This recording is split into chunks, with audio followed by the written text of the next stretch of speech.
Et je pense que c'est tout pour moi. Je n'ai pas plus d'annonces à faire et nous pouvons démarrer avec le premier talk. C'est parti.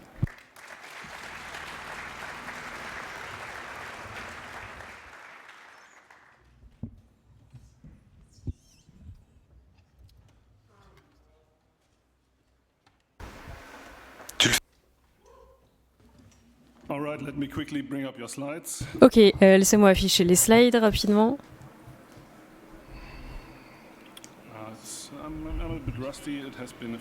Je suis un petit peu rouillé, ça fait quelques années maintenant. Ok. L'état actuel de la cryptographie post-quantique. C'est parti. Ok, ça fonctionne. Bonjour, je suis Elfie et je vais vous parler un petit peu de l'état courant des processus de standardisation concernant la cryptographie post-quantique et ce qui arrive en termes de standards et de protocoles. Ok. Donc c'est juste un état courant et une mise à jour sur ce qui va arriver dans l'année à venir. Donc bien sûr, on a beaucoup de systèmes qui sont en train de passer des algos post-quantiques. Donc je suis contactable sur des façons affichées sur cette slide. Et vous pourrez retrouver les slides sur l'URL ici, sur mon site elfie.dev. Donc un petit disclaimer, je ne travaille pas de manière académique sur la cryptographie, je fais de la sécurité OT-IT. Et la cryptographie post-quantique entre un petit peu dans ce cadre, d'où le fait que je donne une petite update sur ce sujet. Donc on a plusieurs standards qui arrivent dans la compétition en cours du NIST. Donc d'abord sur l'encapsulation des clés et ensuite deux qui concernent la signature. Donc le premier c'est le Crystal Kyber algorithme qui concerne l'encapsulation des clés. Les deux suivants concernent la signature, donc avec Crystal Stellium et Sphinx Plus. Et on a également Falcon qui va être publié l'année prochaine. Et on va avoir une étape suivante de la compétition pour d'autres algorithmes de signature. Donc qui vont permettre d'avoir plus de taille de clés, etc. Donc ça permettra plus de choses en fonction de ce que vous souhaitez utiliser. Et ça permettra de combiner des choses pour la plupart des applications. Donc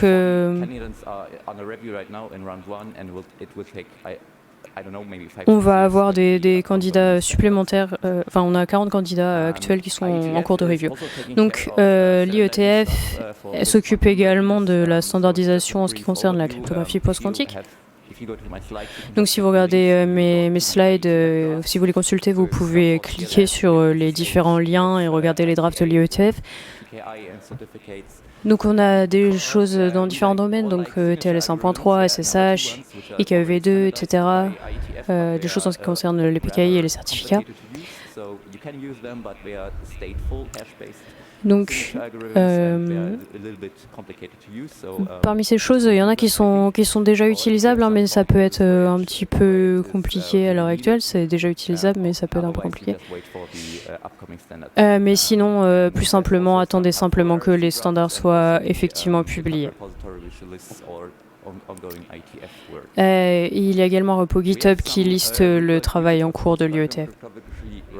Donc la cryptographie post-quantique, elle a déjà des usages dans la vie réelle. Donc par exemple dans SSHD de OpenSSH, Horizon Pass qui est un add-on pour WireGuard utilise également de la cryptographie post-quantique. Et plus généralement, différents logiciels attendent la fin de ce processus de standardisation, donc la fin de la compétition du NIST, du FIPS, pour implémenter ça. Donc, généralement, on travaille de manière hybride, c'est-à-dire qu'on n'utilise pas seulement des algorithmes post-quantiques, mais qu'on combine ça également avec des algorithmes actuels virtuels, cryptographiques, des algorithmes préquantiques, afin d'avoir quelque chose qui est résistant. Donc, quelques conseils généraux sur la cryptographie post-quantique. Restez à jour sur le sujet, on a des choses qui vont arriver sur les années à venir. Partout où vous pouvez essayer d'utiliser des combinaisons, donc d'être sur de la cryptographie hybride. Ça, c'est parce qu'on ne sait pas quelle faiblesse pourrait être identifiée dans le futur. En ce qui concerne votre infrastructure, sachez comment elle fonctionne, regardez et sachez identifier là où de la cryptographie, en particulier asymétrique, est utilisée. Et bien sûr, n'utilisez pas votre cryptographie custom. Et finalement, c'est à peu près tout. Si vous avez des questions, n'hésitez pas à les poser, mais pas maintenant. Merci à tous.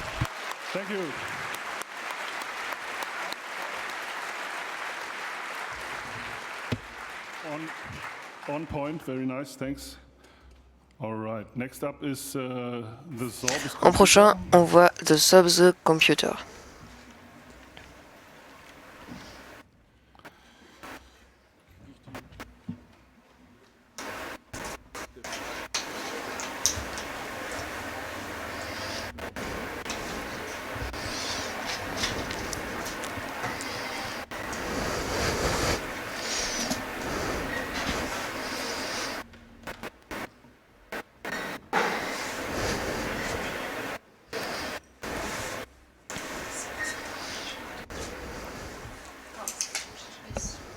Hello.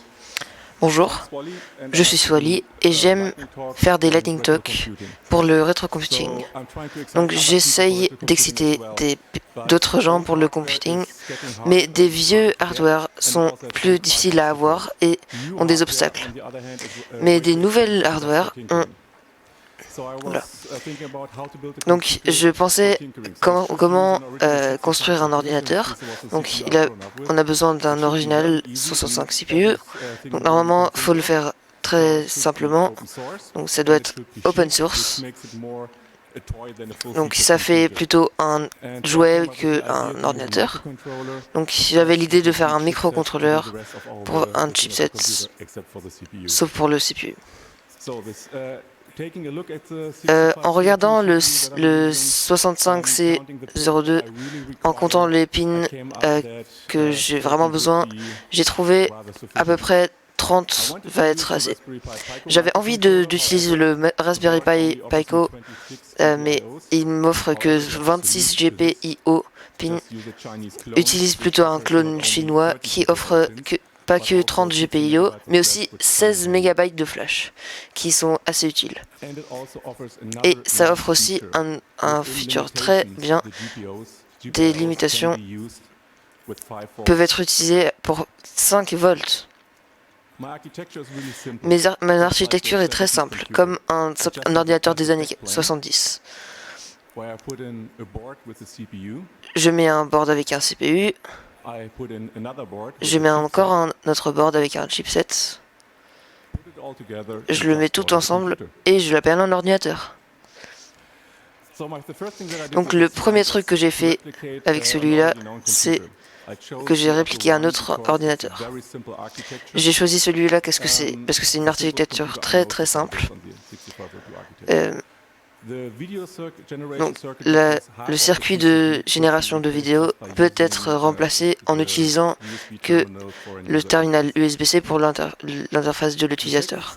La deuxième étape, c'était de construire une machine pour apprendre, ce qui te fait regarder le bus pour chaque cycle que le CPU fait.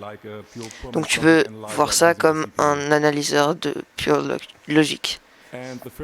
Et la troisième chose que j'ai fait, c'est je voulais construire mon ordinateur avec des fonctionnalités que les vieilles machines n'ont peut-être pas eu, comme le générateur random de chiffres, ce qui est très dur à faire, ou une interface de stockage, parce que tu veux save et load. Bien sûr qu'un ordinateur a besoin d'un nom. Ça utilise un Raspberry Pi pour faire comme une pomme. Donc il faut utiliser le nom d'un fruit. Mais ce terme a déjà été utilisé par un clone d'Apple. Donc j'ai utilisé Vogelbeere, qui veut dire sorbus. Mais il ne faut pas les manger, ma mère m'a toujours dit, parce qu'ils sont poisonneux. Donc où sommes-nous maintenant? Nous avons 2 machines moniteurs primaires. On a même un système d'opération qui était un des premiers qui a été écrit pour des microcomputers. Il a été fait par un Scotsman et le kernel qui est inclus a déjà des fonctionnalités très intéressantes. Pour le futur, j'avais des idées de peut-être importer des environnements comme Basic ou Force. Et pour les hardware, comme je fais quelques trucs de Dremel, je pensais faire des idées comme un graphic card RP 2040 ou un soundboard. Donc on va quelque part. Et si vous pensez que RD sonne bien, venez me voir après le Lightning Talk. J'ai des parties pour des Lightning Machines. C'est bien, c'est facile à faire. Donc ça c'est tout. Merci beaucoup. Thanks a lot.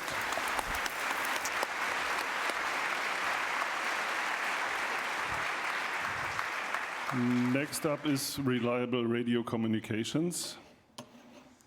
Where's my mouse? My mouse is here. Okay. There we go. Moin, I'll show you how to get more range and reliability out of common radio transceiver modules, or more generally out of any self-synchronized serial link. Je vais vous parler de radio. Donc la plupart des projets sont avec un transmetteur radio sans antenne. Donc l'énergie communique entre les différents composants. On ne sait pas vraiment comment le média va s'appliquer. Donc la meilleure approche, c'est d'utiliser des vraies antennes avec des PSU séparés et on a un meilleur résultat. On s'attend à beaucoup de problèmes. On voit, si on regarde la courbe orange avec le baud rate le plus élevé, on voit qu'on a besoin d'un langage avec 7 à 8 niveaux pour avoir vraiment une performance intéressante. Et à quel point c'est mauvais pour chaque bit, on lance un peu un dé pour s'assurer qu'on ait des paquets qui arrivent de manière correcte. Donc pour un payload de 64 bits, on a besoin de... Donc comment est-ce qu'on peut pallier au problème? On peut essayer d'implémenter une correction d'erreur au niveau de du côté transmission, et on a ici une matrice étendue qui va nous donner une possibilité de reconstruire le signal au niveau de la réception.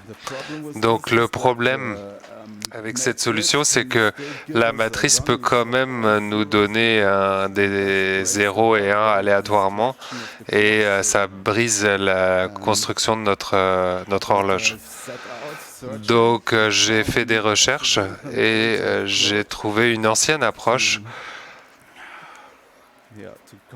pour réduire la plus longue longueur d'onde. Donc on peut par exemple récupérer les 2 dernières colonnes et créer un schéma alternatif. Ça nous permet de faire des séquences pseudonymisées. Et la longueur d'onde, ce qui nous manque, c'est une marque de synchronisation au niveau de la réception. Donc,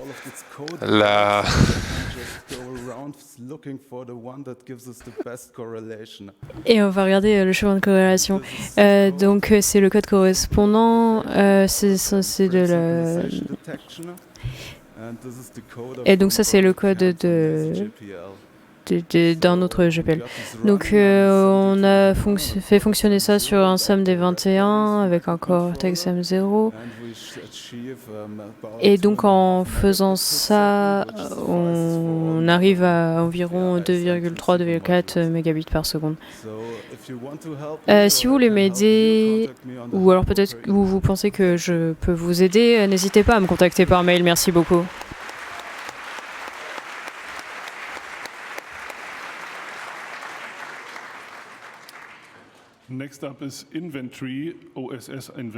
Nous allons maintenant parler de Inventory.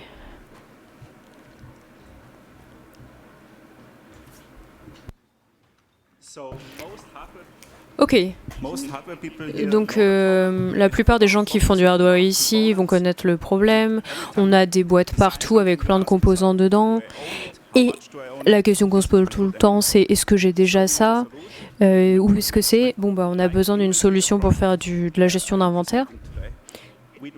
Et c'est ce que je vais présenter aujourd'hui. Donc on fait de la gestion de composants, de la gestion de paramètres en termes de, par exemple, résistance, tension, etc. Je suis Mathias, je viens d'Autriche et je contribue à Inventory depuis 2021. Donc ce projet est sous licence MIT, on l'a démarré en 2017. On a une core team d'environ 3 à 5 personnes. Et beaucoup d'autres contributeurs. On cherche tout le temps des traducteurs, c'est très difficile de traduire dans beaucoup de langages et de faire les relectures associées, donc si vous voulez contribuer, on apprécierait beaucoup.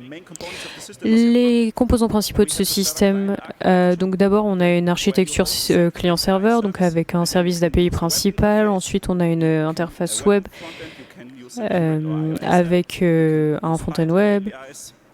On a une application iOS Android basée sur Flutter et une API client Python. Donc, voilà. On a des objets core business, donc part. Donc on peut avoir beaucoup de types de parts. Donc on peut les stocker, on peut les vendre, les acheter, etc. On peut les prêter à un client, il les retourne, etc. On a la notion de commande, d'order, et la commande de build. Ensuite, tous les modèles, ils peuvent être étendus. Donc on peut avoir des paramètres qui sont fortement typés. On a un système de conversion pour s'assurer qu'on soit toujours dans le bon format. Et on a également des métadonnées JSON qui sont faiblement typées. Et on peut également avoir des plugins sans avoir besoin de changer le code principal. Donc on a des choses qui rendent ça prêt pour usage dans les sociétés. Donc on a du SSO. Ensuite pour le déploiement on a des images Docker et d'autres choses comme ça. Ensuite on implémente la plupart des bonnes pratiques. Donc par exemple les bonnes pratiques OpenSSF. On essaie d'appliquer la plupart des patchs dans un délai raisonnable. On a un CI/CD et toutes les bonnes pratiques auxquelles vous pourriez penser. Si vous pensez à autre chose, n'hésitez pas à nous contacter. On a des plugins pour Shopify, pour Mouser, pour PCBA, etc. On fait de la gestion de prêt. Vous pouvez vous connecter à des imprimantes d'étiquettes, donc des imprimantes browser, Zebra, etc. On supporte un système de notification par mail, par Slack, par Apprise, etc. On a de l'intégration KiCad, donc avec la version 8.0 qui arrive. On supporte également Nightly, mais s'il vous plaît en production n'utilisez pas Nightly. Et ensuite on a plein d'outils en CLI. On est en train d'implémenter différents vendors dans le code core, mais ça va prendre du temps. On a besoin de You. Vous n'avez pas besoin de développer. Vous pouvez report des bugs. Vous pouvez écrire des tests. Vous pouvez faire de la traduction, de la relecture, écrire de la traduction. Vous pouvez subventionner le projet ou tout simplement communiquer à propos du projet. Si vous êtes intéressé, n'hésitez pas à venir. On accueillera tout le monde. Donc des projets auxquels on est un petit peu associé, donc PartDB par exemple, donc, qui sert à faire de la gestion d'inventaire en PHP, et également KitSpace, qui fait du open source hardware et qui permet de gérer vos projets open source. Donc ça facilite le fait de commencer dans la communauté. On prévoit d'intégrer leurs standards dans les prochains mois. La plupart des choses sont prêtes, mais on a besoin de faire quelques tests. N'hésitez pas à me contacter ou le projet. Et vous pourrez trouver les slides sur 37c3.maimer.com. Merci beaucoup.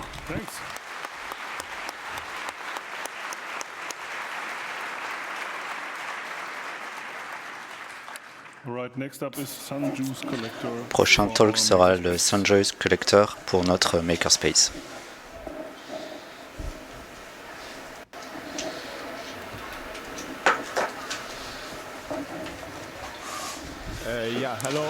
Bonjour à tous. Peut-être que certains d'entre vous ont entendu parler de panneaux solaires.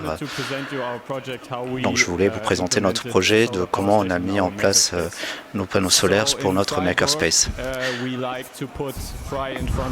Donc à Freiburg, on aime bien mettre Frei devant tout. Donc on a Freibier, on a les Frei Lab, qui est notre Makerspace. Et donc nous voulions mettre en place notre panneau solaire pour avoir notre énergie verte pour nos workshops. Donc, comme on ne savait pas trop comment faire, on a demandé à ChatGPT, et ChatGPT, comment ça se reprendrait sur notre truc. Donc d'abord, on a besoin de panneaux solaires. Donc on a récupéré des vieux panneaux solaires d'anciens bâtiments publics qu'on allait réutiliser pour notre Makerspace. Donc on a posé les panneaux sur nos balcons et sur d'autres workshops. Si vous êtes intéressé par ça, vous pouvez nous contacter. Donc ça c'est le concept. Nous avons nos panneaux solaires. Nous avons l'inverseur de courant qui transforme le courant continu en courant alternatif. Et ensuite, ça va dans le workshop qui, lui, récupère l'énergie des panneaux solaires. Ça, c'est le toit de notre bâtiment. Donc, on voulait mettre ça en place, ça sur notre toit, mais on voulait mettre sur la partie droite. Mais malheureusement, c'était un peu vieux et donc on ne pouvait pas le mettre en place. Une chose qui est très importante, c'est toujours vérifier si le panneau solaire est fonctionnel. Donc ça, c'est ce que nous avons fait avec un multimètre. Donc nous avons vérifié que c'était ça et ça marchait bien. Certains panneaux solaires avaient des morceaux de plastique qui étaient cassés, donc on a fait des découpes au laser pour pouvoir réparer ça. Et ensuite, nous avons continué de poser les panneaux solaires sur le toit. Et on a peut-être considéré de faire ça un peu plus sécurisé que ce que nous avons fait. À la fin, ça a l'air plutôt cool, et donc ça, c'est le résultat final. Là, on récupère l'énergie solaire. Et bien sûr, on collecte des données, bien entendu, sur la quantité d'énergie que nous avons collectée. C'est un petit peu vieux. Donc nous avons collecté SOFA jusqu'à 228 kW.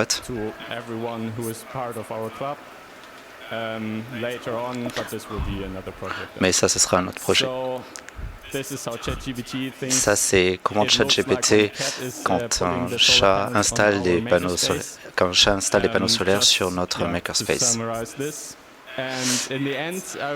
Au final, je voudrais remercier et vous donner 2 liens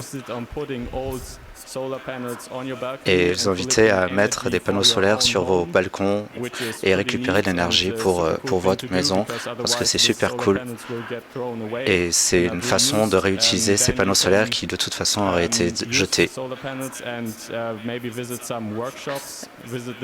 Allez visiter le workshop ou le site balcon-solar.de.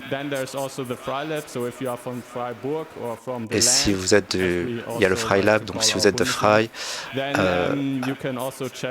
vous pouvez à ce moment-là aller voir le site frylab.de.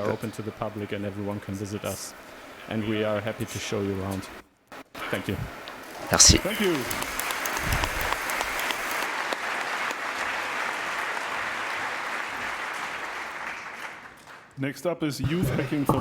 Le prochain sujet, c'est la jeunesse qui hack pour la liberté.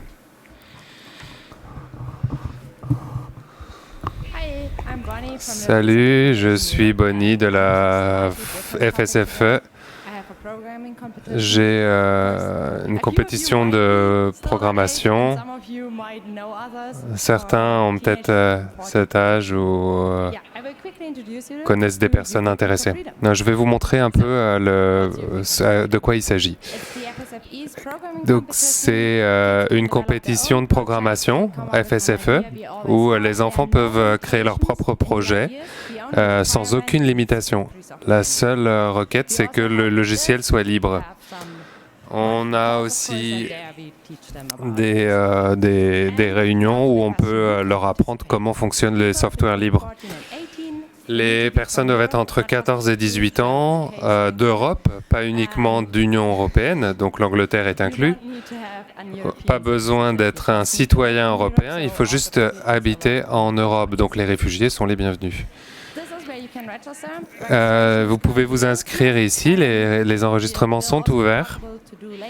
C'est possible aussi de s'enregistrer au dernier moment, mais la période de programmation ne sera pas étendue. Donc si vous voulez vous enregistrer, allez sur ce site. La période de programmation va commencer le 1er janvier, donc la semaine prochaine. Et ensuite, vous avez 6 mois jusqu'au 30 juin 2024. Pendant cette période, on a des meetings mensuels et on a des sessions où on peut échanger et discuter. On peut appliquer une licence sur de logiciel libre sur notre programme. Et on a bien sûr une équipe légale qui va aussi vous aider et peut répondre à des questions. On a aussi des sessions sur la motivation et sur les projets qui ne sont jamais vraiment terminés. Après les sessions, vous avez la possibilité de rester en réseau avec les participants, retrouver des teenagers de toute l'Europe. Et croyez-moi, il y a eu beaucoup d'amitiés qui ont été créées par le biais de cette compétition. C'est sympa pour rencontrer du monde. Et voilà, on vous donne de l'aide par rapport à la partie légale et licence. On ne peut pas vraiment vous aider techniquement, mais vous pouvez demander à vos profs, à des gens que vous connaissez, et créer une communauté en vous connectant aux autres. La chose la plus importante, bien sûr, c'est amusez-vous. Pour les prix, le vainqueur gagnera 4 000 € environ, la deuxième place 2 048 € et les troisièmes à la 6e place gagnent. Et ensuite on a 3 places spéciales à 1 024 € de gain. Et bien sûr, vous pouvez nous suivre sur les réseaux sociaux et pouvoir suivre la compétition. Vous pouvez vous enregistrer ici. Et j'aimerais aussi vous dire qu'on est au stand FSFE dans l'Assemblée, au premier étage. Et je suis dans le coin. Vous pouvez me demander tout ce que vous voulez. C'est une super compétition pour essayer et rencontrer les autres.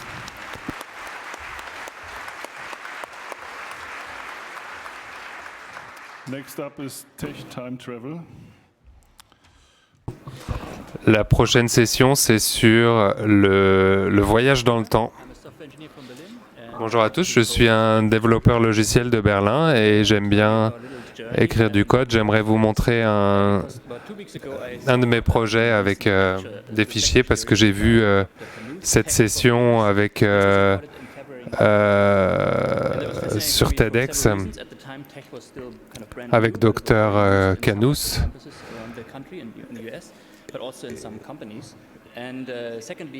Et TeX était encore plutôt récent à ce moment-là, mais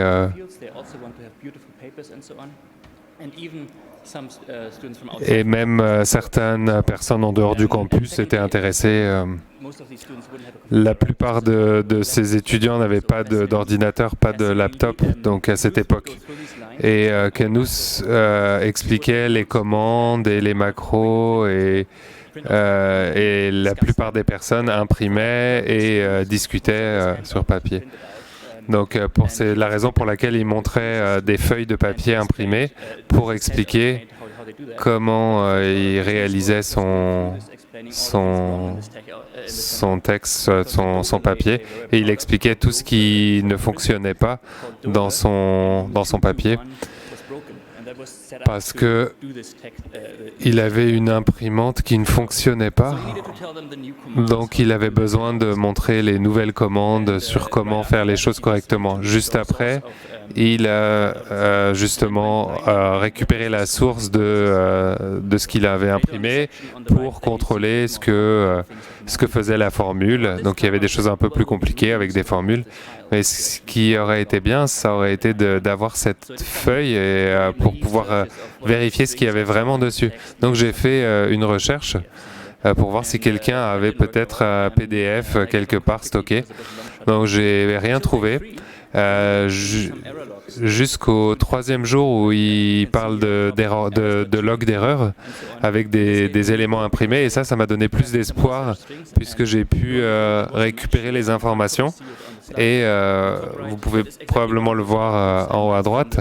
C'est un des outputs des slides. Un des étudiants a collecté les informations, et sur le site SailDart, vous avez les derniers backups des vidéos de 1990 qui ont été prises, et ça a été maintenu par Dr. Bruce Günther Baumgart, et il a énormément de documentation et de données des années 60, 70, 80. Donc pour résumer, c'est voilà le handout qu'il a récupéré, tous les documents, toutes les notes qu'il a prises, et j'ai téléchargé tout ça.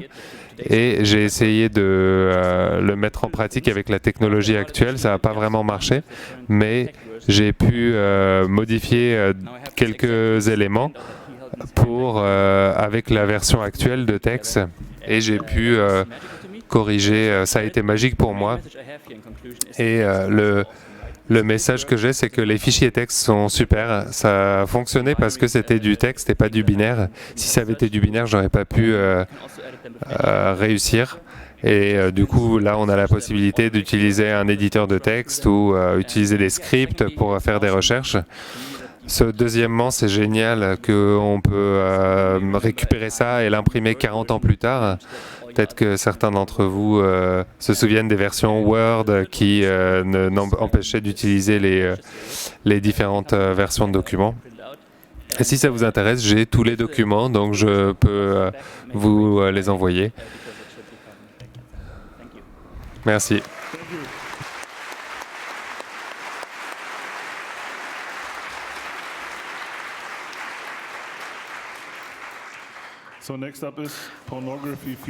Donc le prochain talk sera la pornographie est meilleure sans les géants de la tech. Bonjour à tous, mon nom est Alexandro Bolivado. Je suis un avocat indépendant et aujourd'hui je vais vous parler pourquoi la pornographie est meilleure sans les géants de la tech. Alors déjà, parlons du porno. Le porno, c'est déjà une industrie à plusieurs milliards. Certains disent que c'est un peu plus que 40 milliards, d'autres c'est un peu moins. Mais c'est un gros business qui se fait. C'est une grosse portion du trafic de l'Internet. Certains disent que c'est 8%, d'autres disent que c'est 6%. Ça n'a pas trop de sens, mais c'est une grosse partie du trafic. Et ça a aussi un impact de plus en plus important sur notre culture. Donc il y a de plus en plus de pornographie gratuite, accessible facilement, qui impacte notre culture, et spécialement les jeunes générations où le porno devient la source d'éducation sexuelle. Bien entendu, le porno, ce n'est pas un sujet facile. Premièrement, déjà, il y a une résistance de parler de ce sujet, donc que ce soit les parlementaires, que ce soit les journalistes. C'est un sujet difficile, mais c'est aussi un sujet controversé, notamment pour les groupes conservateurs qui veulent plutôt bannir ou restreindre l'accès, et même du côté des groupes progressistes ou féministes, c'est toujours un peu difficile de savoir comment se positionner. Et surtout, le plus important, c'est que c'est un sujet qui est principalement dominé par les géants de la tech. Il y a un très gros entonnoir avec peu de compagnies qui dominent tout le marché. Mais la chose, c'est que la narrative du porno, tout ce qui tourne autour du porno est assez important. Déjà pour ceux qui manifestent pour les droits digitaux numériques. Donc, notamment les questions de gestion des droits pour, par exemple, vérifier l'âge des personnes qui vont accéder au site porno, mais bien entendu aussi la protection des droits des travailleurs du sexe. Il y a aussi de gros soucis du côté de la violence basée sur le genre, et notamment des personnes qui ont... et les entreprises de la tech qui build des projets autour du sexe. Mais il y a un moyen de se battre contre ces géants de la tech, et la première, c'est de les traîner au tribunal. Par exemple, Pornhub a été accusé de ne pas respecter le RGPD. La corrélisation n'est pas la cause, mais c'est assez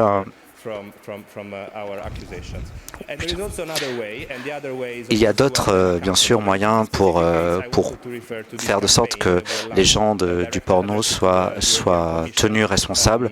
Et la première chose, c'est de s'appuyer sur le DSA, le Digital Service Act de l'Union européenne, et donc de qualifier les sites porno comme les very large platforms, les très grandes plateformes, qui sont donc exposés à plus d'obligations. Bien sûr, il y a beaucoup plus de choses qui peuvent être faites. C'est quelque chose qu'on est en train de discuter dans une organisation à plusieurs parties prenantes qui est en train d'être formée. Et si vous voulez en savoir plus, c'est une citation pour les fans de science-fiction. Mais si vous voulez en savoir plus, il y a une session auto-organisée à 21h45 en salle H, donc au rez-de-chaussée. Et donc, sentez-vous libre de venir pour discuter de sujet et de voir un peu le travail qu'on fait. Merci beaucoup.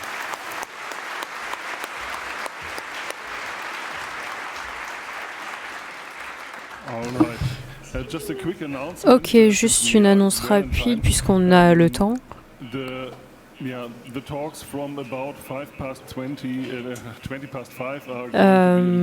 Les Lightning Talks à partir de 17h20 seront en allemand, donc si vous avez besoin d'une traduction, n'hésitez pas à regarder le travail de C3 Lingo pour avoir une interprétation simultanée, mais c'est seulement à partir de 17h20 que nous aurons des talks en allemand. Ok.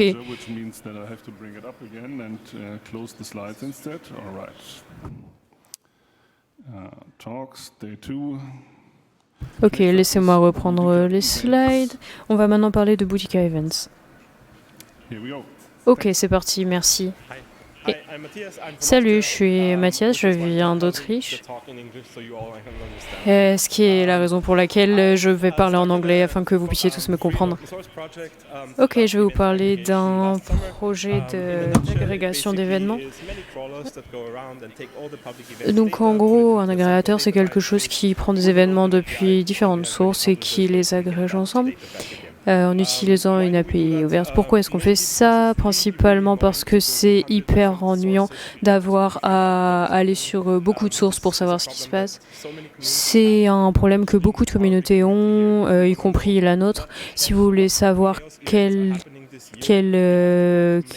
événements liés au CC arrivent, il faut aller sur plein de pages différentes pour savoir ce qui se passe, et c'est ce qu'on essaie de régler comme problème. Il y a aussi le problème que si vous êtes un nouveau ou un nouvel organisateur ou un petit organisateur, vous avez besoin d'aller sur meetup.org, sur d'autres plateformes pour que les gens sachent ce que vous faites.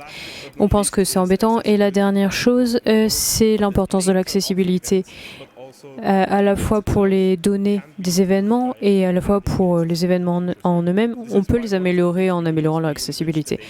Donc, ici, quand on récupère les informations liées à un événement, on ajoute également dans ce menu les éléments liés à l'accessibilité. Ok, c'est ce qu'on fait de manière assez simple. Donc on ne veut pas être la source primaire pour les choses. Donc on veut que les personnes qui publient les informations aient le contrôle des sources qu'ils utilisent. On veut être seulement le deuxième ou le troisième maillon de la chaîne. À l'heure actuelle, on est très locaux à l'Autriche, mais ça pourrait changer rapidement. En tout cas, on l'espère. Notre projet est sur GitHub. Si quelqu'un veut faire ça pour la communauté Chaos ou en Allemagne ou quoi que ce soit, n'hésitez pas. On a également une self-organized session, donc n'hésitez pas à venir nous voir à 20h30 au Hall E le jour 3. Et n'hésitez pas à me contacter en suivant les informations sur la slide. On a beaucoup de choses prévues pour le futur. On aimerait connecter plus de services ensemble, pouvoir travailler avec des publieurs plus spécifiques, faire en sorte de pouvoir faire des choses comme sortir des PDF par rapport aux informations sur les événements qui intéressent les gens. Bref, ça et plein d'autres features. Travailler sur l'accessibilité afin d'améliorer encore ces aspects. De faire des choses spécifiques aux différentes sources. Vraiment beaucoup de plans pour la suite. Si ça vous intéresse, venez à notre self-organized session. Et sinon, n'hésitez pas à venir me parler aussi. Merci beaucoup.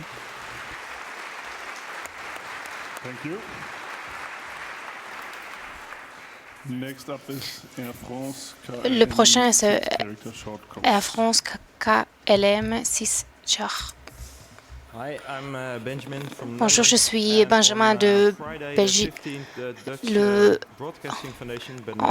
Vendredi le 15,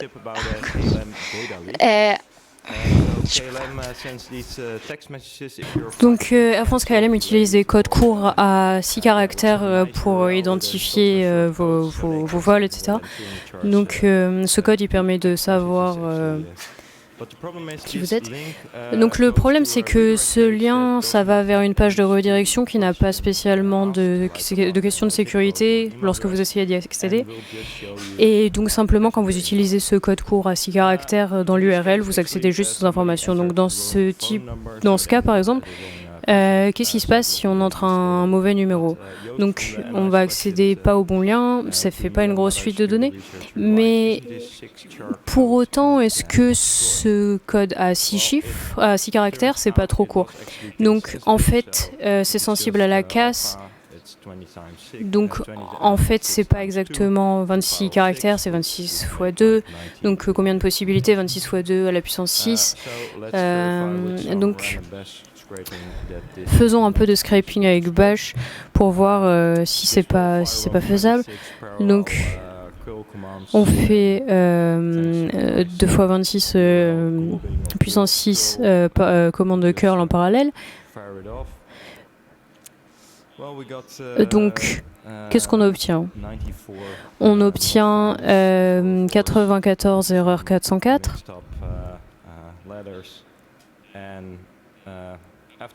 Et après ça, on obtient quelques 403, donc access denied. Et on a déjà à ce stade obtenu 2 redirections. Donc des redirections vers des vraies pages avec les informations, ce qui est assez fou. Donc à ce stade, donc, on a déjà des informations. Donc ça fonctionnait jusqu'à au moins il y a quelques jours. Je suis pas sûr qu'ils aient tout fixé. Donc supposons que Tom, un autre chercheur en sécurité, trouve sur les Wayback URLs un autre code qui fonctionne. Donc ça c'est alphanumérique. Donc là on se dit qu'on a un peu plus de possibilités, donc 56 milliards. Mais vu que j'étais à une autre conférence, j'ai changé un petit peu mon code. Donc j'ai fait du scraping alphanumérique cette fois-ci et plus lentement, en ajoutant notamment un sleep. Donc là, ça a enlevé les erreurs 404. Donc mon slow scraping ici, il est pas bloqué. Et de manière consistante, on obtenait des hits dans 1% des cas. Donc le NOS a informé KLM et quelques heures après, on obtient une erreur, donc c'est lié à Akamai. Donc qu'est-ce qui est derrière ces codes courts finalement? Donc il y a les informations du vol, les informations sur le passager.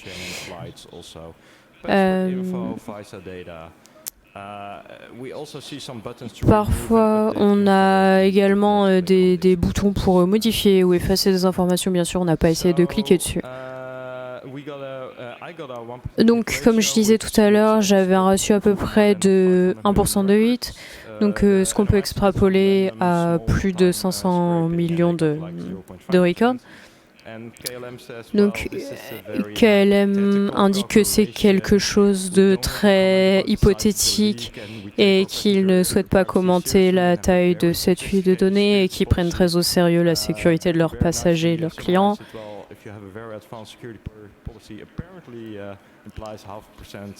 Et on pourrait considérer donc, que cet annoncement est un peu douteux. Donc, 40% de ces codes, c'est juste KLM. Environ 60% sont liés plutôt à Air France. Donc, ensuite, on s'est rendu compte que les PNR, donc... et donc également il y a de la redondance, donc en lien avec PNR et des noms de rues, etc.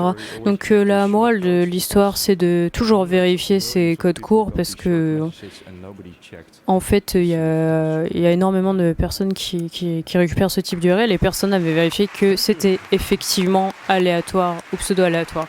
Merci.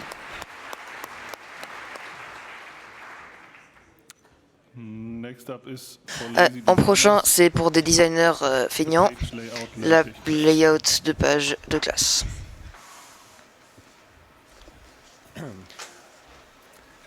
Oui, bonjour. Je fais une introduction courte pour le page layout class. Donc, j'aime les programmations déclaratives. Pour moi, les idées qu'un ordinateur devrait faire et ne pas ce qu'il fait, c'est il est déclaratif s'il le fait lui-même. Et j'aime aussi faire des applications sur SwiftUI et des documents texte. Et j'ai utilisé Markdown ou LaTeX. Et si je voulais faire un book follow, rien que je pouvais faire était aussi une approche déclarative. Donc comment peux-je faire une page cloud? Une solution qui va avec, c'était une page de layout LaTeX et je l'ai déclarée en déclarative. Donc, comment ça marche? Tu fais ta page et après tu fais ta marge de 5 mm et tu fais des grilles de layout, donc un rectangle rouge. Après, tu fais la page avec la commande de page et tu mets un petit peu de texte avec la commande de texte. Maintenant, tu as la possibilité de faire des placements très explicites de contenu avec la commande de place sur les coordonnées d'en haut à gauche et en bas à droite. Vous pouvez créer un petit peu de layout dans cet endroit avec 2 colonnes. Vous pouvez aussi faire l'option breakable, comme ça fait 2 colonnes de layout de texte. Si vous voulez avoir un layout plus sophistiqué, vous pouvez utiliser le grid. C'est constitué de colonnes et de lignes. Vous pouvez ajouter des relations de taille et des relations de hauteur et des points d'exclamation. Vous pouvez mettre une relation entre la hauteur et la taille. Maintenant, toutes les cellules ont des ratios fixés. Maintenant, tu peux aussi réécrire les dimensions pour la page ou pour quelque chose de spécifique. Vous pouvez mettre maintenant du contenu dans les cellules du design. Vous pouvez faire des templates. Dans cet exemple, vous pouvez juste remplacer la page par le commande de placeholder et après faire la commande de template. Les placeholders marchent comme la commande de place pour faire un layout très spécifique. Vous pouvez aussi facilement faire des bordures et des ombres autour de votre contenu. Vous pouvez voir le style Inkscape. Pour des graphiques bitmap, vous pouvez utiliser des graphiques. Il y a beaucoup de graphiques bitmap qui sont très grands, très rapidement. Pour plusieurs gigabytes avec la commande de optimize, vous pouvez faire de la magie d'images et les images sont donc refaites. Et vous pouvez aussi utiliser la commande de densité, la qualité et la denoise. Vous pouvez du coup configurer le threshold simple. Avant d'imprimer, vous pouvez modifier le mode preflight et vous voyez du coup dans le coin en haut à droite, vous voyez la densité de chaque image. Il y a aussi d'autres fonctionnalités, donc vous pouvez faire des pages doubles, des pages vecteurs et des pages de couverture pour des pages vecteurs ou des vectographies, et pour des fonctionnalités du futur, vous pouvez être des textes, des ombres à l'intérieur, des filtres SVG, des masques, des bordure d'images. Et si vous voulez rester informé, vous pouvez me suivre sur GitHub. Merci.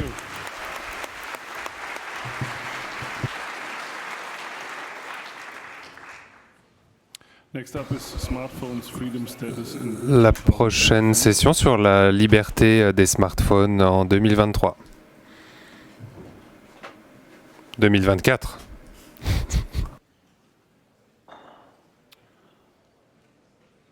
Are you there? Hello? No? Le présentateur est-il là? Non. D'accord. Nous allons continuer avec la prochaine session.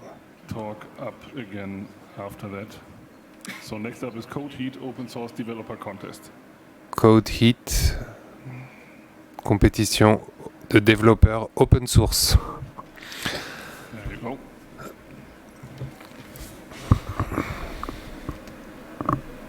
Please adjust the microphones to your... I'm so short. No problem. You can also put the...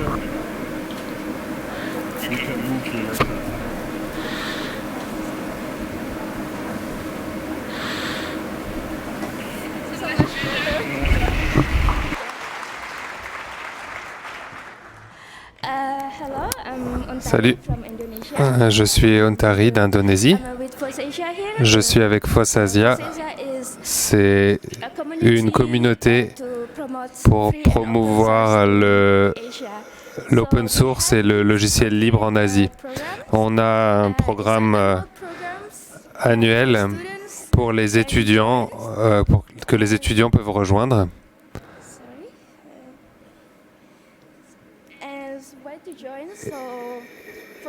Et vous pouvez, si vous voulez apprendre ou contribuer à un projet libre et open source, ou raffiner vos compétences techniques et surtout vous connecter à la communauté asiatique FOSS et faire des amis dans le monde entier.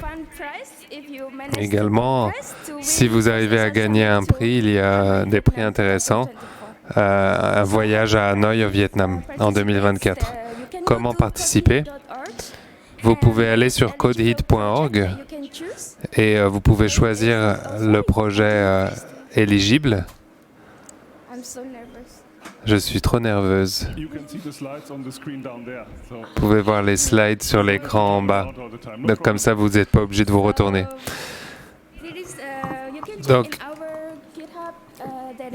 vous pouvez regarder sur notre GitHub les projets auxquels vous pouvez contribuer. Un des projets, c'est le pslab.io, c'est le lab de poche. Ou si vous êtes intéressé par Python, JavaScript et l'hardware libre. Le deuxième projet, c'est OpenEuler. Si vous êtes intéressé par la programmation en C, le Linux, les containers, les machines virtuelles et les systèmes d'exploitation. Vous pouvez aussi le trouver sur GitHub. Le prochain projet, c'est Eventia. Si vous êtes intéressé en Python, JavaScript, le back-end, le front-end et Android, le prochain, c'est les badges en LED. Vous voyez que j'en ai un sur moi. Donc ici, c'est tout ce qui est hardware, développement, Kotlin et Android. Vous pouvez voir ça sur notre stand également. Vous pouvez nous trouver dans le hall 3 pour l'introduction à CodeHit à 18h. Merci à tous et j'espère vous voir à l'Assemblée.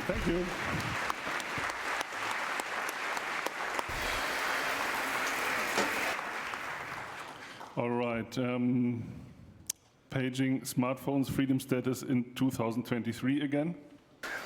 Ok, donc Has not appeared. We'll continue with having nous allons continuer.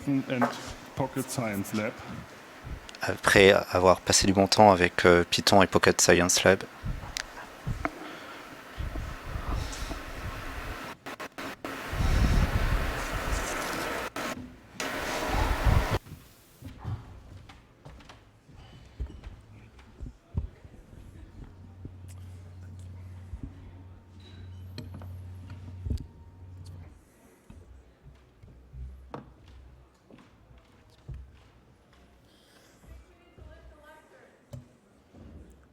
Come again? I think this is fine. Can you hear me? Je pense que tout va bien. Vous pouvez m'entendre? Oui, tout va bien. Aujourd'hui, je vais parler d'un des projets qui a été lancé justement. Donc, c'est le Pocket Science Lab. Donc, pour commencer, qu'est-ce que c'est? Le Pocket Science Lab, j'ai envie d'appeler ça une plateforme de matériel ouvert, open hardware, mais aussi open science. Ça inclut un certain nombre de capteurs et d'instruments, et ce qui permet de faire soit des sujets plutôt scientifiques ou éducatifs. Voilà un sous-ensemble des possibilités, des instruments qui sont supportés par et inclus dans le Pocket Science. Donc il y a un analyseur de signaux analogiques pour, par exemple, diagnostiquer des connecteurs problématiques.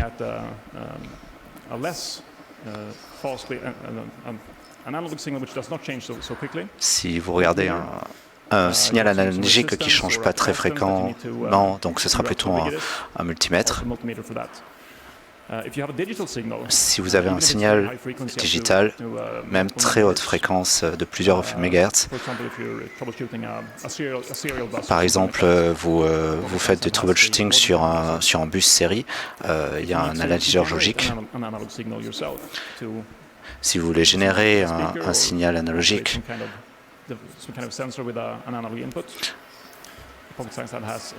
le Pocket Science a un générateur de fonctions ou générateur de wave. Il a aussi un générateur PWM pour gérer des moteurs, des servomoteurs, des pompes et d'autres appareils du même type. Il a aussi une source électrique programmable qui peut être programmée de plusieurs façons en termes de courant et en termes de voltage, qui sont connectables au Pocket Science Lab. Additionnellement, avec tous ces instruments, vous pouvez bien sûr accrocher d'autres outils de mesure comme un accéléromètre, un baromètre, une boussole. Voici un coup d'œil rapide à deux des instruments avec l'oscilloscope et les sorties avec plusieurs tensions différentes. Voilà un exemple de ce que vous pouvez faire avec un robot avec plusieurs servomoteurs. Donc le Pocket Lab est complètement ouvert, autant la partie matérielle que la partie logicielle, donc c'est open source. Et il y a plusieurs pièces de logiciels dans différents langages. Donc il y a du Python qui est le logiciel principal en Python. Alors, c'est plus en PyQt, c'est en JavaScript maintenant, donc c'est incorrect. Il y a aussi sur Android en Kotlin. Et donc, ça ouvre plein d'opportunités pour les développeurs de participer. La prochaine version du Pocket Science Lab sur laquelle nous sommes en train de travailler alors a de nouvelles fonctionnalités, donc notamment le support du Bluetooth et du Wi-Fi avec l'ESP8266 et d'autres ports. Et en fait, la prochaine version pourra être utilisée comme un collecteur passif sans ordinateur pour, par exemple, travailler sur le terrain. Normalement, le Pocket Science Lab est contrôlé par un ordinateur au travers d'une connexion série. Mais que se passe-t-il quand on est sur le terrain? Il n'y a pas d'ordinateur. Et comment on le remplace? Nous le remplaçons actuellement avec, à place de sauver le programme, on utilise une carte SD qui enverrait exactement les commandes qu'enverrait l'ordinateur et qui va sauvegarder les réponses de la façon que l'ordinateur le ferait. La limitation de cette approche est qu'il n'y a pas de branche, donc on ne peut pas faire de conditions. Vous ne pourrez pas faire de traitement sur les datas sur lesquelles vous recevez. Mais dans le futur, on prévoit de pouvoir fixer ça et de permettre aux utilisateurs de flasher leur propre micro-logiciel. En parlant de ça, le micro-logiciel a un micro-logiciel et il a des outils aussi pour flasher le logiciel. Mais comme on n'aime pas les logiciels propriétaires, nous avons fait notre version alternative. Et vous pouvez regarder ça sur GitHub. Voilà. Rejoignez-nous dans l'Assemblée si ça vous intéresse. Merci beaucoup.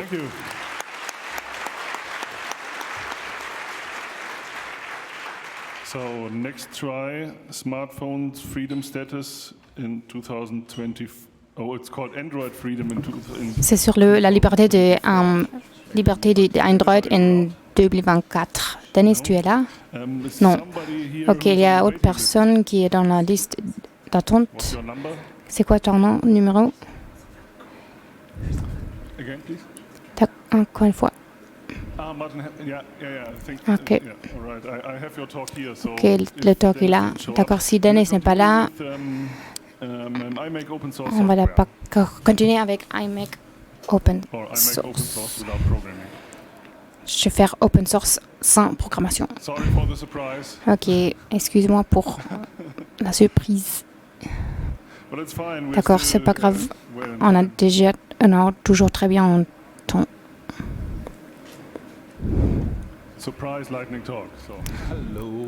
Salut.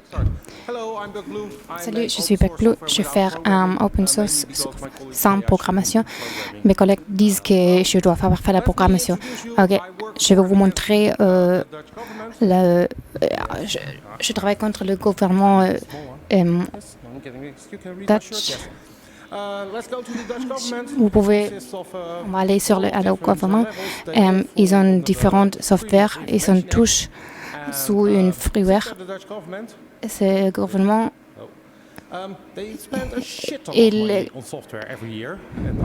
il utilise beaucoup d'argent sur software et IT. Et vous pouvez voir que la réalité n'est pas au budget. C'est vraiment beaucoup de software. C'est surtout parce qu'ils disent le nouveau, c'est toujours mieux. Et ils n'ont pas vraiment des besoins spécifiques. Et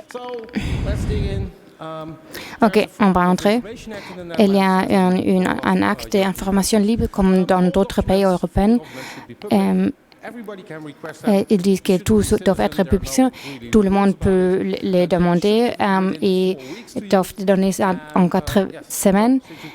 Et comme vous pouvez emprunter ça, c'est un document.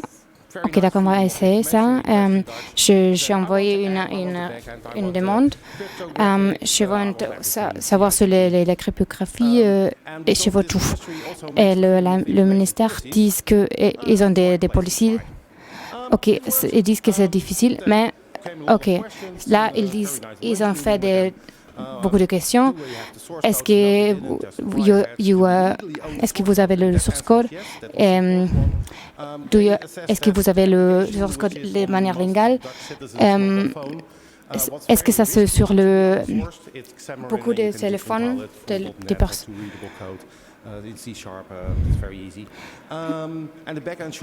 Et le backend devrait être bien. Et on dit, ok, non.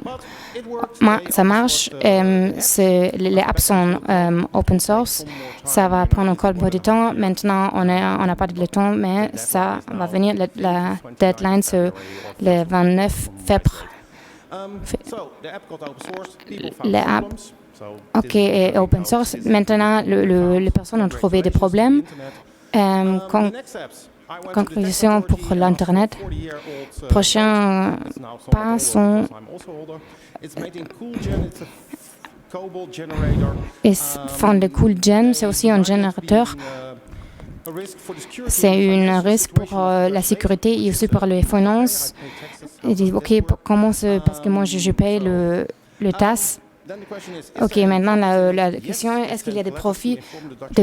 Oui, il envoie des cartes au Parlement. Ok, ça c'est ce que moi je veux utiliser aux autres organisations aux Pays-Bas. Et là, si vous avez des questions, s'il vous plaît, vous pouvez me rencontrer. J'ai un pull grand jaune. So before we start with the German part of the session, I would say there's one C'est la partie allemande. Android security in 2024. Dennis. Ah oui, pardon. Un dernier appel pour le libre et Android en 2024. Ok, donc on va prendre un talk de la liste d'attente si vous voulez. Ok, bah vous pouvez juste venir monter sur scène.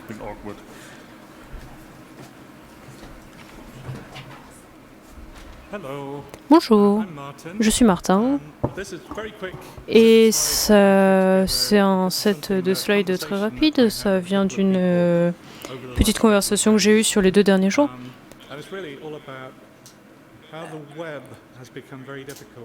Et c'est à propos de comment le web est devenu difficile à chercher. Il y a des pubs partout sur les moteurs de recherche. plein de choses comme ça. Il y a plein de SEO partout, et plein de déchets d'hallucination. Et donc ma question c'est comment on trouve ce qu'on cherche vraiment. Et bon, si on a de la chance, ça c'est que le début, c'est encore pire que ça. Il y a des gens qui m'ont dit qu'est-ce que je peux faire avec un LLM, pourquoi je peux l'utiliser. Et donc on a des services qui font leur pub pour générer un grand nombre de pages avec des LLM. Et on a également des choses comme des publicités qui délivrent des malwares si vous cliquez dessus. Ok. Donc qu'est-ce qu'on peut faire? Ok, dans le passé, avant Google, avant AltaVista, avant Lycus, beaucoup de gens se sont demandé comment connecter différents petits îlots d'informations ensemble. Donc j'en ai discuté dans le passé. Je ne vais pas entrer dans les détails parce que j'ai pas le temps, mais il y a quelque chose que je trouve particulièrement intéressant, c'est Harvest, qui est une approche distribuée pour chercher et trouver des choses. Donc Internet, ça date, ça c'était dans les années 90, on a évolué un petit peu depuis. Donc maintenant, on a des outils différents. Je ne vais pas vous suggérer RSS ou des feeds XML qui peuvent être utilisés pour construire une recherche personnalisée. Mais on a des choses plus personnalisées qu'on peut faire par exemple avec Elasticsearch. Et on peut avoir des choses telles que des sites assez connus, assez de confiance, tels que Wikipédia, notamment en raison de leur process éditorial. Donc comment est-ce qu'on peut faire pour essayer de rassembler ces différentes pièces? Donc ce diagramme est probablement un peu trop petit pour que vous puissiez lire, mais les boîtes en bleu, globalement c'est des moteurs de recherche et puis des modules. Donc des moteurs tels que vous les connaissez et des choses un peu moins connues, par exemple Crossref, qui peut permettre de chercher des papiers académiques.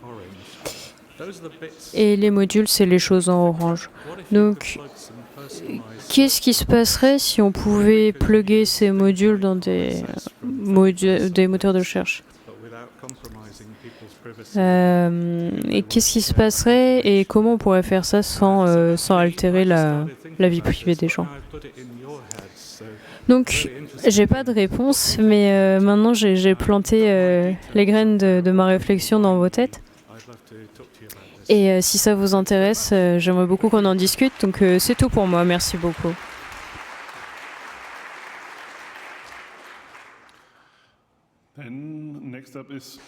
En prochain, on a Oli Matt. Je le fais. Est-ce que tu es là? Bon, on va continuer avec le prochain talk. Oui, on va on va connaître ça.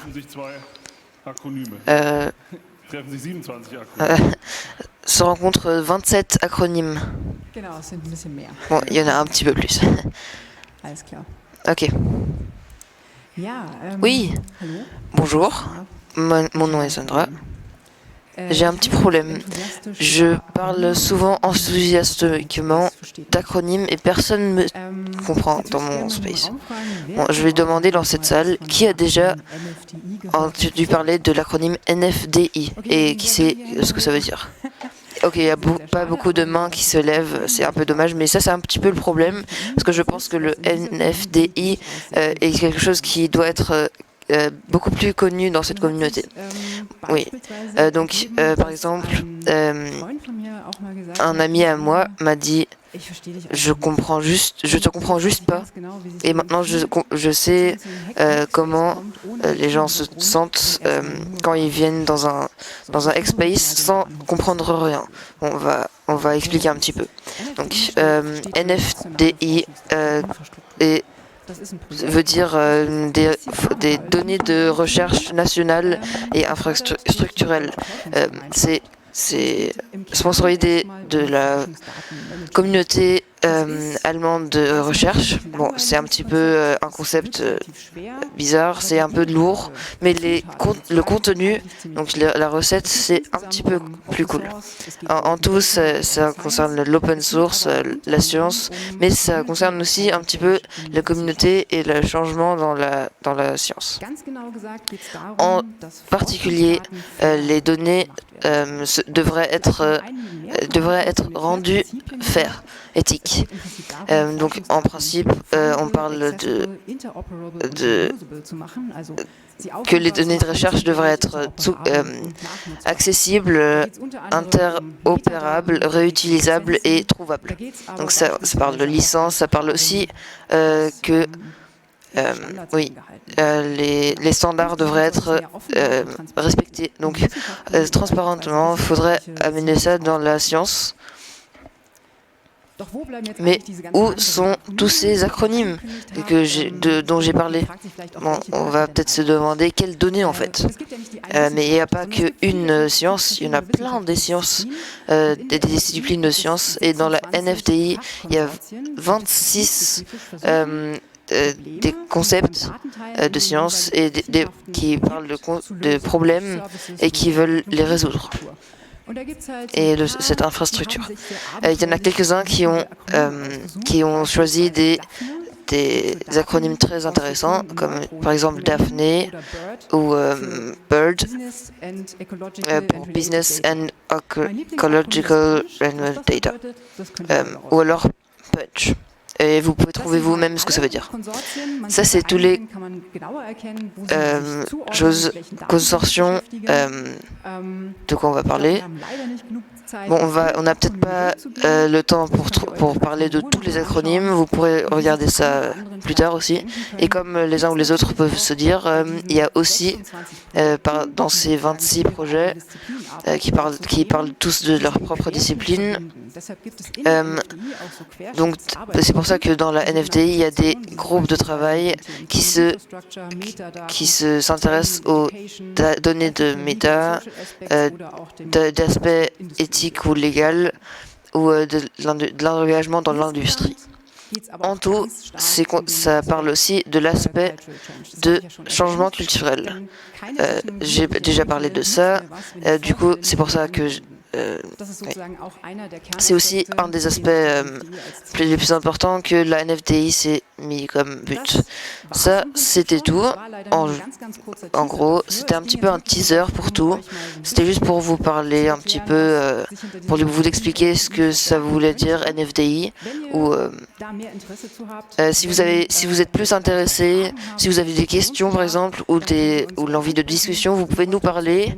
On est aujourd'hui on vend aujourd'hui des hoodies NFDI, mais on va aussi être ici dans les prochains jours, où vous venez dans le centre de communication et de sciences, où on va faire des meet-up à 18h30. Bon, merci pour oui, merci.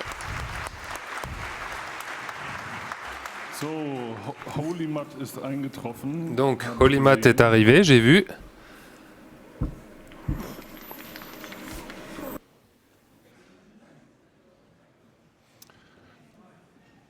Ja, da vorne. Wann soll ich das Video starten? Jetzt? Okay. Je peux commencer la vidéo?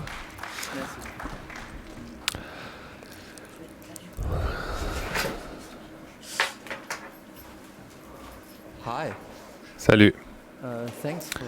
Merci pour me permettre de parler avec mon mauvais anglais allemand. J'ai été envoyé par le collectif des artistes KK 141 141. Donc c'est une église debout parce qu'on adore la boue. La boue, souvent, c'est comme les gens disent, c'est sale. Vous savez, ça c'est de la vraie boue de Lützerath, où j'habite maintenant, à 7 km de Lützerath-Mat. Peut-être que vous connaissez le magicien de la boue.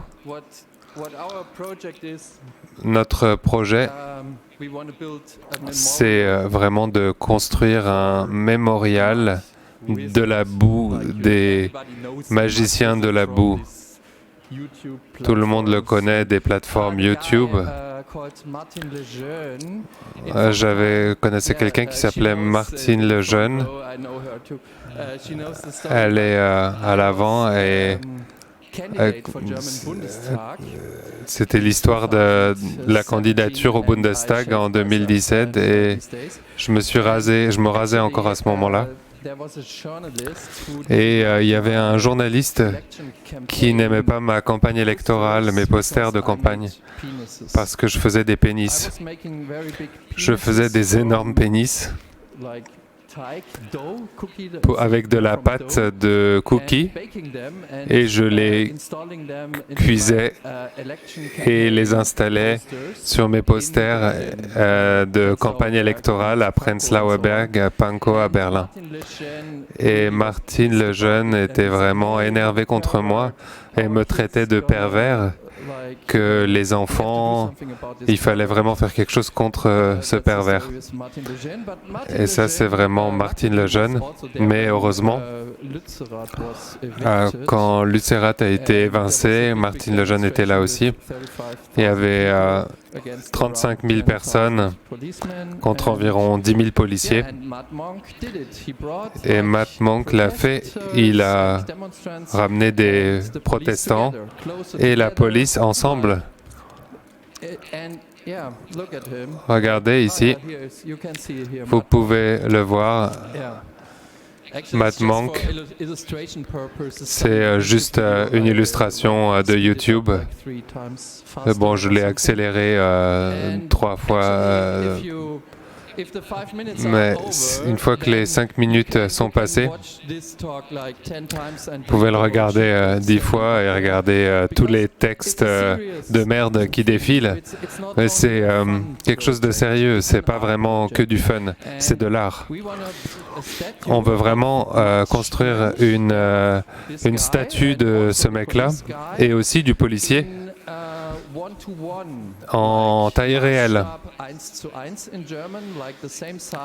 À taille réelle. Donc une statue de Matt Monk. Je vais essayer de simuler.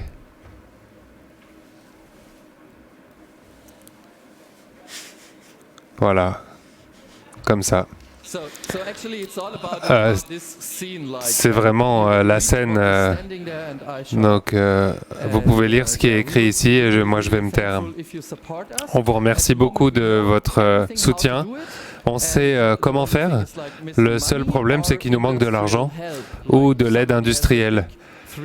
Si quelqu'un a un énorme entrepôt 3D ou pour pouvoir coller, pour l'instant on utilise des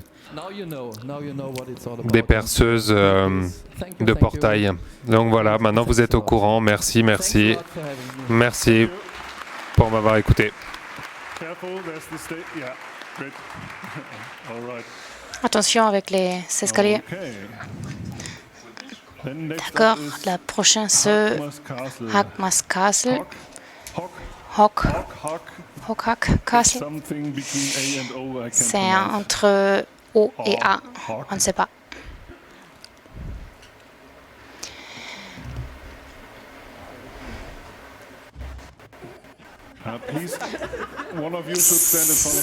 S'il vous plaît, un doit être pour le microphone parce que sinon on n'écoute pas.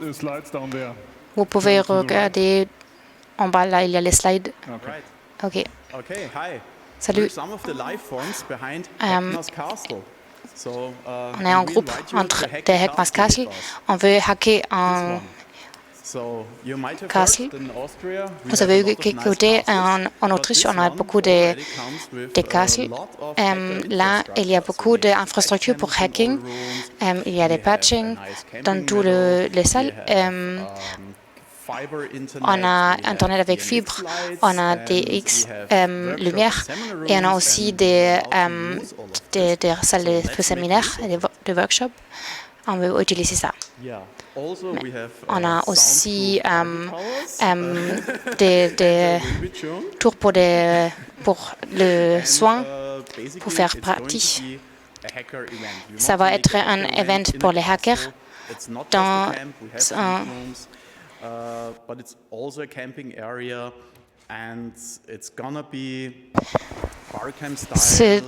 dans ce château, ça va être beaucoup de talks et on veut avoir un bon séjour.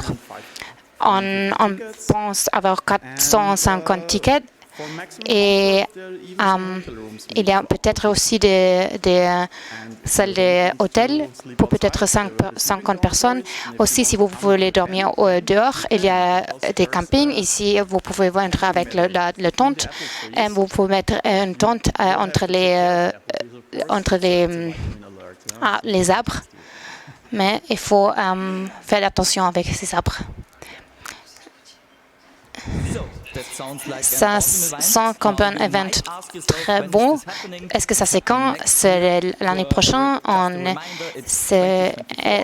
L'année prochaine, c'est 2024. C'est la dernière semaine en août. C'est pour le construire, c'est août 28 et pour clore. C'est le 1er septembre. C'est où? C'est en Autriche. C'est Autriche-Bas. Le nom c'est Ottenschlag. C'est pas trop loin d'Allemagne.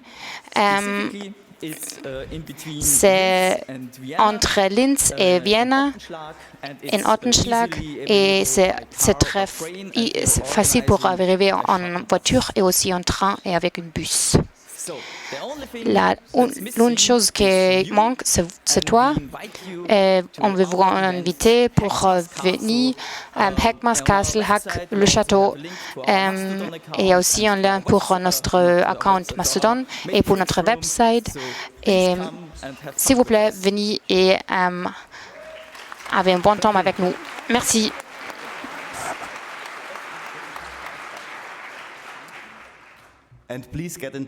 Et s'il vous plaît, parlez avec nous à l'extérieur de la salle. Ok, merci. Ok, en prochain, on a Digital Rodi. Parfois, le speaker change la langue en last minute. Parfois, je ne comprends pas juste. C'était un talk autrichien de toute façon. Et notre allemand n'est pas le jaune de l'œuf. Donc ça c'est un talk allemand. Moi je suis allemand. On va présenter le DRUI Digital.2. Vous pouvez scanner le QR code. Nous, qu'est-ce qu'on fait? On a un tag isolé dans un webshop spécial. On peut acheter des produits très cool. Par exemple, le moniteur SoulWatch IT. On va vous présenter les produits. Donc, on a une palette de produits très très large, de workshops jusqu'à des textes d'admin. Il y a tout. On va par exemple trouver des innovations très très nouvelles, des giradisques. C'est des technologies très très sécurisées. Parce qu'on peut pas le mettre sur des on propose du yoga ransomware, comme ça on peut bien garder son dos, c'est plus bien. On peut aussi lire. On a aussi le sanitaire digital qui est dans l'IT. Oui. Sinon, très connu,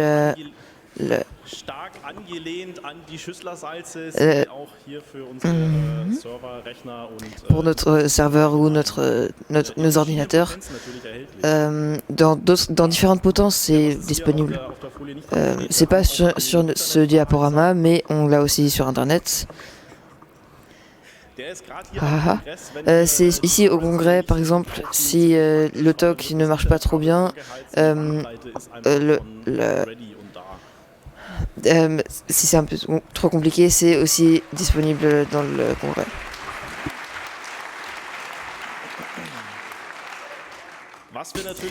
Ce qu'on a aussi, bien sûr, c'est les CV43. Et si ça marche pas trop bien dans l'IT, ça marche très bien avec le CV43.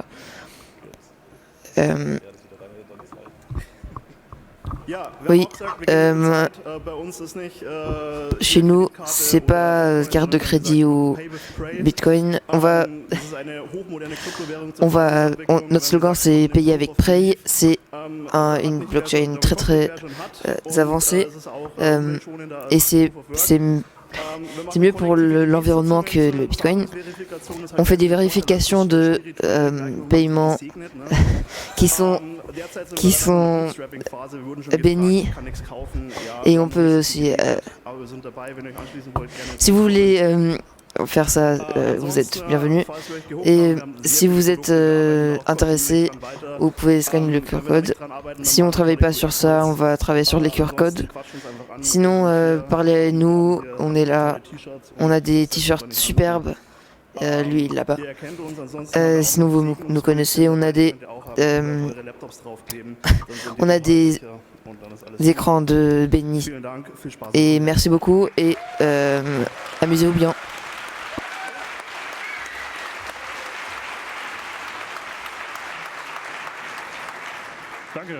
Merci.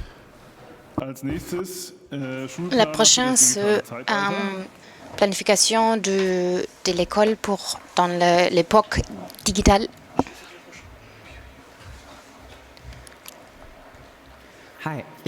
Salut, je vais vous montrer l'app open source Doodle. C'est un planeur pour l'école collaborative. Comme ça, les élèves peuvent utiliser ça ensemble. On peut chercher des travaux et il y a aussi un calendrier et il y a aussi des notes privates et aussi publiques, mais les privates ne sont pas vraiment privates parce qu'ils ne sont pas cryptés. Mais seulement on peut les montrer. C'est quoi, pourquoi on veut utiliser une solution digitale pas normale? Beaucoup d'élèves déjà travaillent digital, mais toujours en planeur analogue. Ça, c'est pas compatible. Le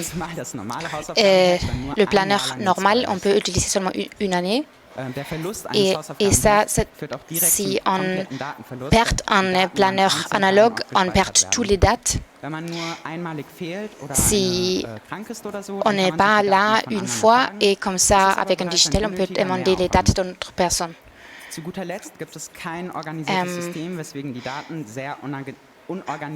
Il n'y a pas un système déjà donné et comme ça, c'est difficile de structurer toutes les dates.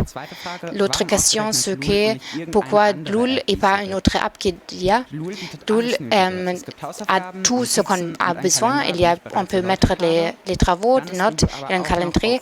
Et aussi, Doodle est open source. Il n'y a pas de tracker. Et il y a une API qui est libre et documentée. Comme ça, c'est aussi facile de changer à cette dispositif. Doodle est très collaboratif. Il y a beaucoup de petits détails qui sont bien pour l'utiliser. J'ai déjà dit plusieurs fois que c'est collaboratif, mais ça veut dire quoi? Normalement, quelqu'un dit quelque chose, tous les élèves disent le note. Mais ça, c'est vraiment déjà pas utile que 30 personnes écrivent ça. Mais à la fin, ils doivent partager ça parce que là, ils vont mettre ça sur le groupe de la classe. Et avec ça, le partager va être automatisé. Si un élève écrit ça, tout le monde directement peut lire ça.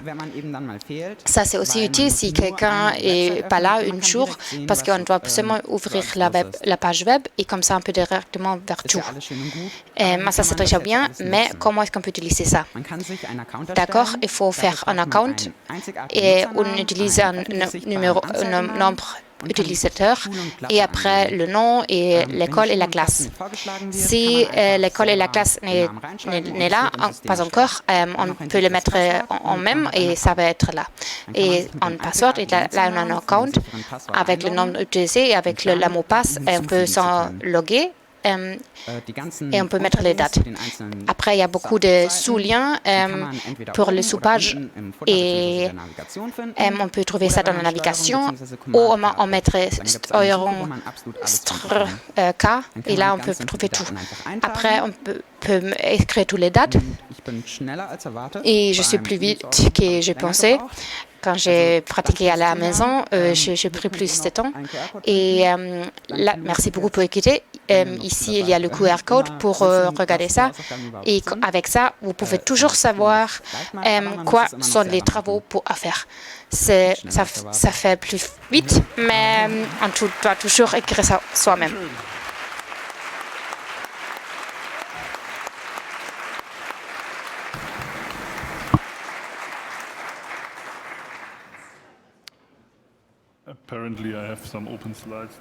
Apparemment, on a des slides ouvertes ici. Ok. C'est parti pour le File Manager. Et les derniers quelques talks.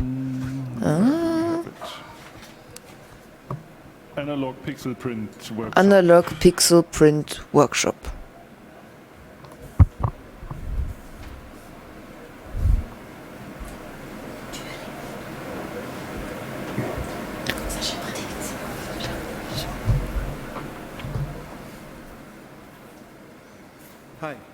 Hi, mon nom est Alan. Je vais parler de pixel printing avec du Lego. Vous avez l'opportunité d'essayer ça. En premier, on va mettre un motif. Après, on va colorer les pierres.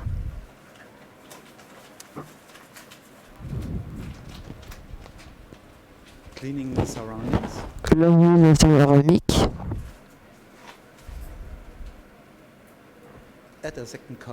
Ajouter une deuxième couleur.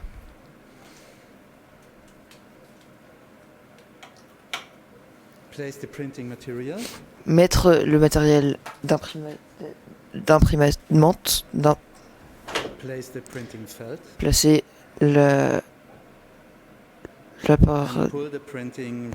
et tirer l'appareil d'imprimante dessus. Après, il faut imprimer l'autre côté. Pour des motifs abstraits, on peut mettre aussi du texte.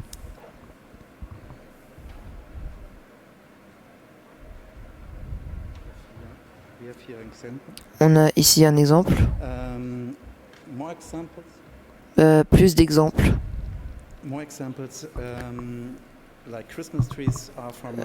Comme des arbres de Noël sont de mon dernier workshop et ce chat aussi. L'endroit est Hall 1 dans l'entresol. J'ai préparé un sketch pour le workshop. Vous pouvez le télécharger depuis le lien que j'ai donné. Mon modèle est le Holz. Son modèle pour la Holz-Noodle, il a utilisé plutôt le un pin roulant. Le height d'imprimante allemand était très important pour utiliser les clichés vieux. Les plans de construction et de données seraient trouvés sur oldsmodel.de. J'aimerais introduire un autre modèle sur opensourcepressproject.org. C'est une presse très intéressante dans cette taille et des petits pinballs de 8x8 rentrent dedans. Vous pouvez accéder les données d'imprimante sur le site thingsverse.com/thing 2.284, etc. Dernier mais pas pire, le livre que sur s.rip.de/prpl, et c'est très intéressant comment j'ai fait. Merci pour votre temps. Merci.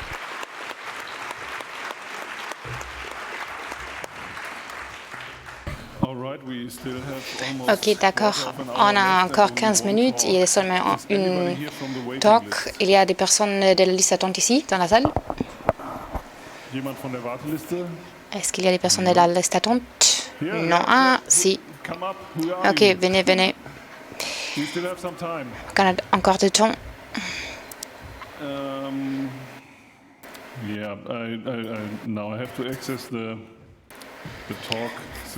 Je dois sortir de cette salle parce qu'il y en a qui n'étaient pas préparés. On va voir. Ok, d'accord.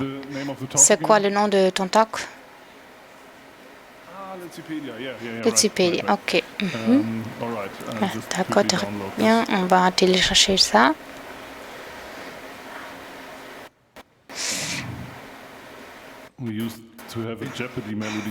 On avait une Jeopardy mélodie. Ah. Excusez-nous à la Translation Angels parce que maintenant on a vous faire la vie un peu plus difficile parce que s'il vous plaît, une ronde d'applaudissements sur les Translation Angels. Merci.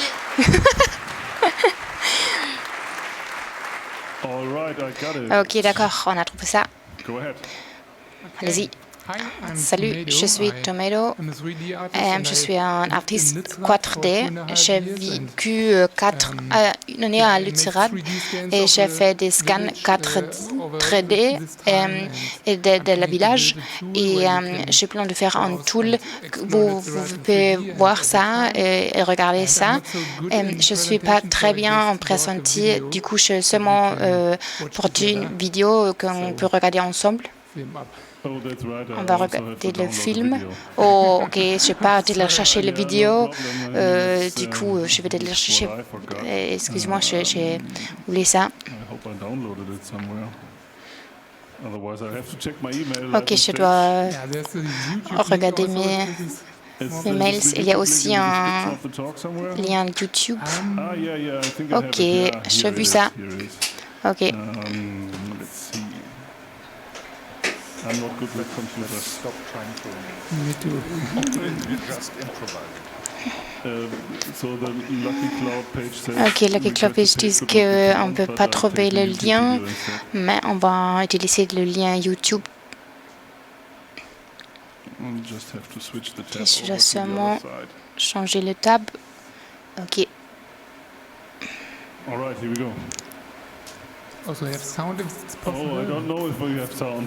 On ne sait pas si on a le son. Ok, c'est pas grave.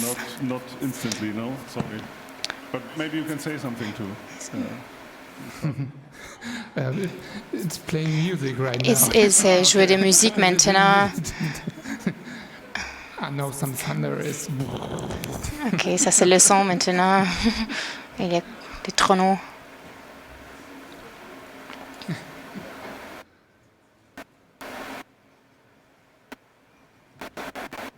have a loose cable here, maybe. Some click sounds. Now the music. Ok, maintenant la musique commence. On est en train de voir si on peut mettre le son. Ok, il y a le son maintenant.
Okay.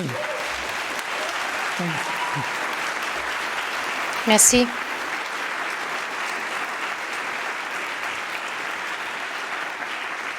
Thank you. Merci. Si vous voulez participer au projet, il y a beaucoup de skills qu'on a besoin, il y a beaucoup besoin de programmateurs et vous pouvez rencontrer les informations là. Merci beaucoup.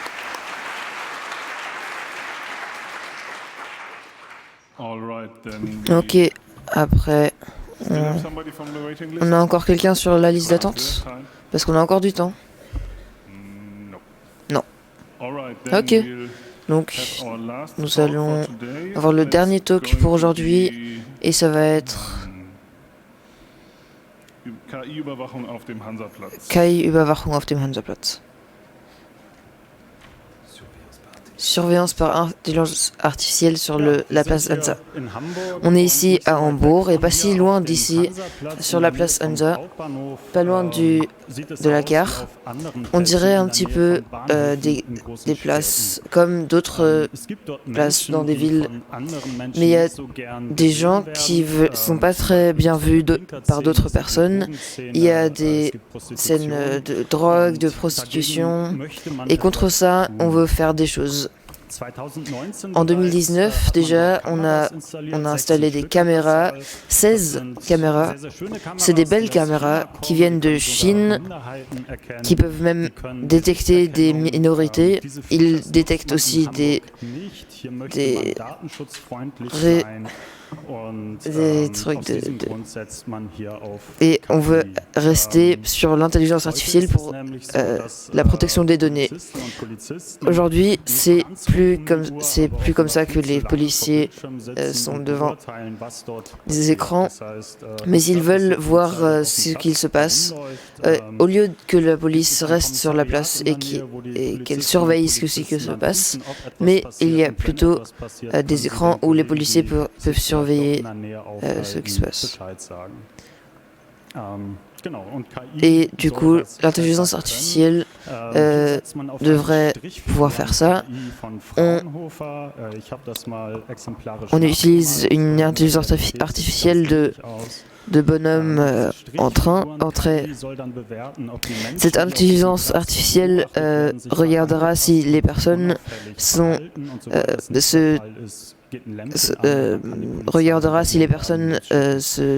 sont bizarres ou pas. Regarde aussi les personnes, si les personnes sont allongées, si elles sont drôles. Il devrait y avoir une intelligence artificielle de recognition de... Cette police ne veut pas expliquer si c'est problématique ou pas, mais je cite dans la... Oui, ici, dans l'utilisation de l'intelligence artificielle, devrait utiliser la liberté de police. Donc, ils peuvent utiliser ça et ont un joli nouveau monde. Donc, on va venir. Il n'y a pas de transparence de réalité. On a peut-être su ça d'une personne qui a peut-être vu ça dans le journal. Ce projet a été acheté par un projet de femmes. La police ne pouvait pas répondre si ce système n'est probablement pas libre de discrimination. Comment utilise le système les personnes en difficulté? Donc le système a des difficultés avec les personnes qui ont des enfants. Donc les policiers ont apparemment pas trop d'idées de ce système parce que ils ne savent pas trop qui sera. Donc on pense aussi que par des surveillances de caméras, on pourrait enlever des risques de danger de vie temporairement. Même si on utiliserait ou si on voulait l'utiliser, ils l'ont vendu très très mal parce que on l'a déjà essayé à Mannheim pour un projet pilote et ça a été rallongé de 2 ans parce que ça n'a pas fonctionné. Et puisque André et moi ne trouvent pas ça très très beau, on va faire une petite balade de... Oui. Ceci est une démonstration, donc on va se retrouver là à la table de Hacker Tour ou alors sur place, pas très loin de là-bas, et on pourra ensemble regarder ces caméras magnifiques. Ce projet est officiellement obsolète, donc on ne sait pas si c'est vraiment désactivé, mais si vous voulez venir, suivez-moi, j'ai un... je ne suis pas très difficile à suivre, et si vous voulez voir ça. Puisque ceci est une démonstration, j'ai demandé à la police de vraiment enlever ces caméras. On va voir si ça a vraiment, si c'est vraiment possible. Merci. Ok, donc maintenant ça finit ces Lightning Talk Session. Merci à tous les gens qui étaient là, merci à tous les speakers. Bon travail. Merci et bon